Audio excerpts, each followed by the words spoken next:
And after hand at a diner and talking at town halls. His family also joined him on the run. Rubio has made 42 stops in New Hampshire, according to NECN's tracker. That's the same number as Jim Gilmore. By comparison, Lindsey Graham has made 176. Chris Christie, 131. At a weekend town hall, Governor Chris Christie reportedly said, quote, "This is not like a Marco Rubio thing where you get 3 questions and then he leaves. We actually stay here and we answer questions for a while." Meanwhile, that's actually, so Mike, I guess the question is, does it return to form? Does New Hampshire return to form, or do you have people that can just drop into the state, give a speech, leave, and win? No, I don't think New Hampshire's like that. I don't think it's going to be like that either. I mean, Marco Rubio reminds me of the apocryphal story about, someone asking years ago, how about Mo Udall? Do you like Mo Udall as a candidate for president? And the New Hampshire resident says, I don't know, I've only met him once.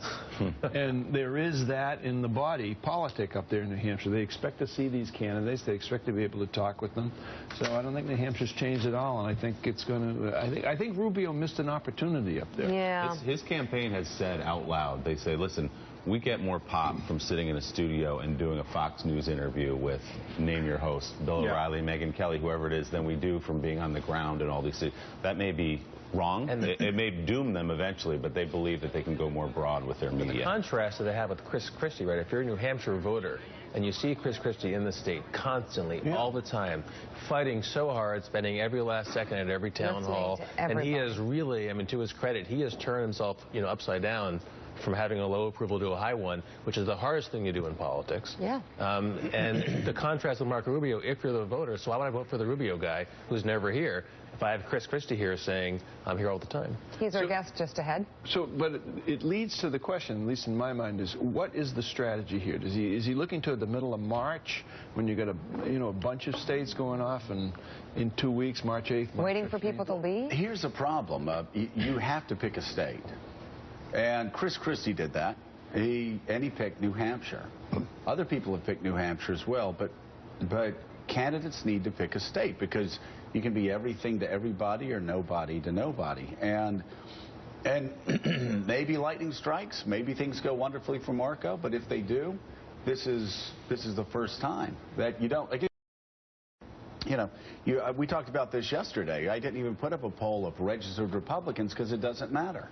Because you got registered Republicans, and then you've got people who vote in primaries, which is about a third of the registered Republicans. And you have people who vote in these presidential contests, which may even be 30%, 28%. So you have to ID a very small group of these people, call them, knock on their doors, drag them to the polls. This is what Barack Obama did. It's why Barack Obama knew he was going to win, why David Axel. And from what the Washington Post, the New York Times, everybody else says, Marco's just not doing that. So what happens to his money and his support if he's like 0 for 5 in the middle of February? Well, I think the problem is right now he's starting to hear about it, and we've had Halpern and other people report on this. And Nick, you know this better than anybody else. I mean, he's starting to hear about it from his donors. Yeah. And when you start, and his donors are starting to leak to the paper that they want him to choose a state. And once that starts happening, that's when things start to get a little desperate, right? Yeah, look, his whole premise here was to avoid going dry like Scott Walker, right? So they told me a month ago that we have enough money in the bank right now to fund our campaign and our media through March, I believe it was. So their strategy, I think, to your point, Mike, is to get to that point. But, time and time again, we see these candidates who say, wait, no, we can hold out and get some later win and then jumpstart then. It never the Giuliani works. strategy. It never happens. It never works out that way. So it's interesting. Marco Rubio is seemingly fundraising off those criticizing a recent campaign ad he did. Take a look at the ad first. This election is about the essence of America, about all of us who feel out of place in our own country, a government incredibly out of touch, and millions with traditional values branded bigots and haters. This is about wages growing slower than the cost of living, a generation drowning in debt, and a president humiliated by Putin, Iran, and Islamic jihadists. I'm Marco Rubio. I approve this message because this is about the greatest country in the world and acting like it. People who feel out of place in their own country. So, Joe, you tweeted, I could tell that struck a chord with you. You tweeted pretty critical. Marco goes full-on nativist, says he feels out of place in his own country. It's such a crass play. It's offensive. Plus, you also said to Marco, and movie stars promising to move to Canada if a Republican is elected, if that's how you feel about America, just leave now. This morning, Joe. Yeah.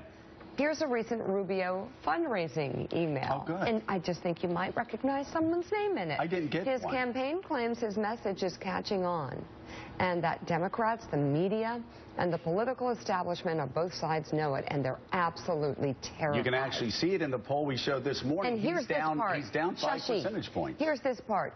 Elitist members of the media, like MSNBC's Joe Scarborough, Roll Tide, are claiming Marco's remarks are nativist, saying he's trying to pander.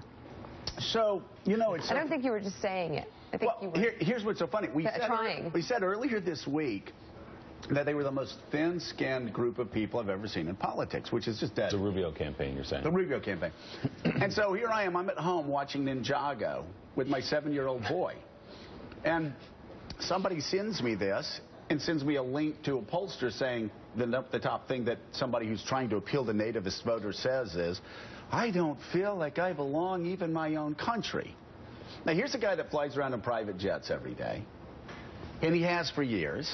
Here's a guy that sits in luxury suites at Miami Dolphins football games and other football games around America. Here's a guy that got paid $800,000 by a massive, powerful Manhattan publishing company. Book, $800,000, more than most of the people he's shaking hands with make in 10 years. He makes it for writing a book. And he's got the guts to go on and lift a line out of this nativist playbook. I don't belong in my own, I feel like I don't belong in my own country. And because he wants to appeal to Donald Trump's crowd. This is a guy that does belong in this country, because this is a guy whose father came over here. Not the way Marco told us he came over here, but his father came over here. His family embodies the American dream, and he's doing this nativist BS to try to appeal. It is such a crass and ham-fisted play. Again, this is what a student government president does when he wants to get elected with a nativist vote. I was going to say, I think it's even more ham-handed that he's saying the establishment is finally waking up to my candidacy. He is the establishment candidate. They love him. Yeah. That's his crowd now. They're waiting for him. So do you know what this is actually all about, Willie? And we've heard this time and again. What this is about is that the elites, the people that fund his campaign and every other campaign, watch this show. I remember in 2008, somebody came up to me that worked for Barack Obama and said, nothing makes Barack Obama, then Senator Obama, angrier than when somebody goes up to him and says, you guys really need to start saying what they're saying on Morning Joe. Just drove him crazy. And that's what's happening with Marco. All we're doing is reading Washington Post articles. All we're doing is reporting on the news. All we're doing is what Marco, what Mark... Or calling it out. What Mark Halperin and I have been saying from the very beginning, well over a year, is, what state does he win? What's its natural base? That's all we've been saying.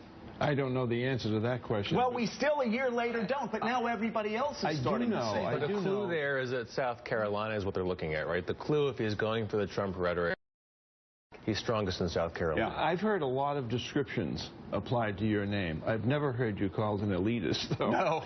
That's University of Alabama, Roll Tide, Redneck Riviera. By the way, also a 95% lifetime conservative rating. It seems to me he could probably attack ISIS first. Maybe he could attack Hillary Clinton, Barack Obama, the Iran deal. He's trying to fundraise over a Republican with a 95% lifetime conservative rating. Lots of luck there, fella. So it's not going to work. Is Marco Rubio the cloakroom candidate? Is he the Senate cloakroom candidate? I think he is now. Yeah.